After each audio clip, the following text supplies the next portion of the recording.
今日視頻咧比較長啊，希望大家都有耐性睇晒佢。尤其你係德國迷的話，因為我哋由擔心拜仁到德甲聯賽，到德國國家隊啦，都會覺得弊家伙啦。我哋由今朝啱啱完場世俱杯啦，拜仁搭錯線開始講起啊，竟然0-1輸咗俾啦，實力同佢哋差距甚遠啦，葡國而家排第3嘅賓菲加啫。咁賓尼照計你計條數啦，應該係奪標嘅大熱，證明啦喺上一屆嘅歐冠踢得唔好啦，係我第一年嚟到欠經驗啫。咁如果你識得走線啦，一定要避就避啦新科歐冠冠軍昔日熱門啦。咁你今朝呢場波和波就得㗎啦，但竟然輸埋嗱，下半場啦已經換入翻金美治啦、哈利簡恩同埋奧利斯入嚟㗎啦，但係可能因為熱啦，40度嘅高溫啦，佢哋踢半場都踢唔掂。因而水準以下破蛋乏力，但係我哋睇翻舊年嘅德甲啦，雖然佢哋壓翻到啦，係前年攞冠軍嘅利華古遜啦，重奪德甲冠軍，說服力唔夠㗎。馬奧利斯係好配合啦，梅斯亞拉、哈利簡恩啦，的而且確佢哋3個啦無往而不利，教炮咧亦都有金美治，但係咁多啦，再多個都冇啊！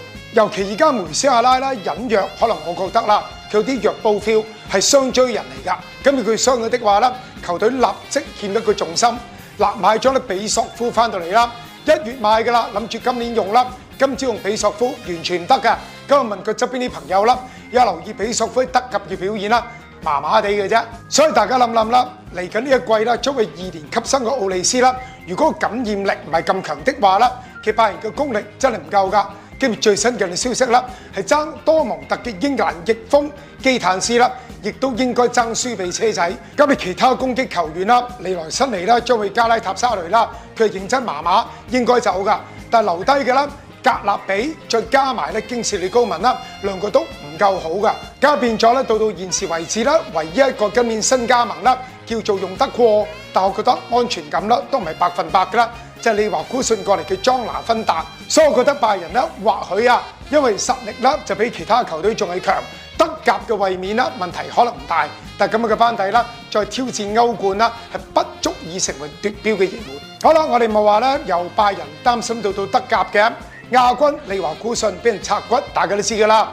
龍哥阿朗素去教皇馬啦，費倫邦同埋域斯咧已經官宣咧加盟咗利物浦㗎啦。莊拿芬達我哋講咗啦。必然正所謂中堅啦，已經去咗拜仁，所以利華古遜啦，又得翻啦大半隊波嘅啫。好啦，班霸之一，今季攞殿軍嘅多蒙特啦，嚟到美國踢世俱杯一樣係唔掂㗎。今日曾經咧歐冠常客嘅紅牛萊比錫啦，今季大跌窩跌到第7啦。咁滿以為揾到高普啦，係作為成個集團嘅掌舵人啦。咁龍頭嘅萊比錫嘅特別照顧㗎啦，定啱啱官宣佢哋新教練啦。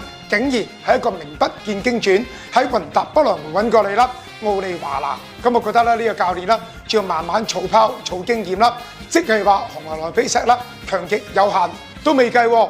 色斯高呢個超級中鋒啦，雖然啱啱講過啦，我唔會為掠離隊啦而搞到罷訓啊嗰啲，但係佢所以到英超啦，大家都知啦。咁而家同埋亞仙奴啦，亦都走得好近。咁換句話講啦，成個德甲究竟有邊隊波，我哋感覺歐冠會有料到㗎啦，真係得拜仁，仲要唔係幾夠說服力嗰隻。好啦，最後去到啦拿格斯曼嘅德國國家隊啦，大家都睇到啦，主辦國大熱倒做歐洲國家杯啦，有啲好嘅後備，但攞唔到成績。到而家歐國聯又主辦國啦，但竟然2場波啦係連敗俾葡萄牙同埋法國，第3都攞唔到。所以見到呢條暑假啦，講晒歐國聯啦，準備咧就世俱杯啦，要做多蒙特同埋拜仁嘅功課，不如做埋德甲功課。結果就以上啦一紮嘅擔心問題。德甲迷，你擔唔擔心？世俱杯最後一 round 嘅分組賽啦，打完頭2日啦，8隊已經出線啦。今日輪到 E 組 F 組，究竟歐洲名牌國際米蘭同埋多蒙特出唔出到線啦？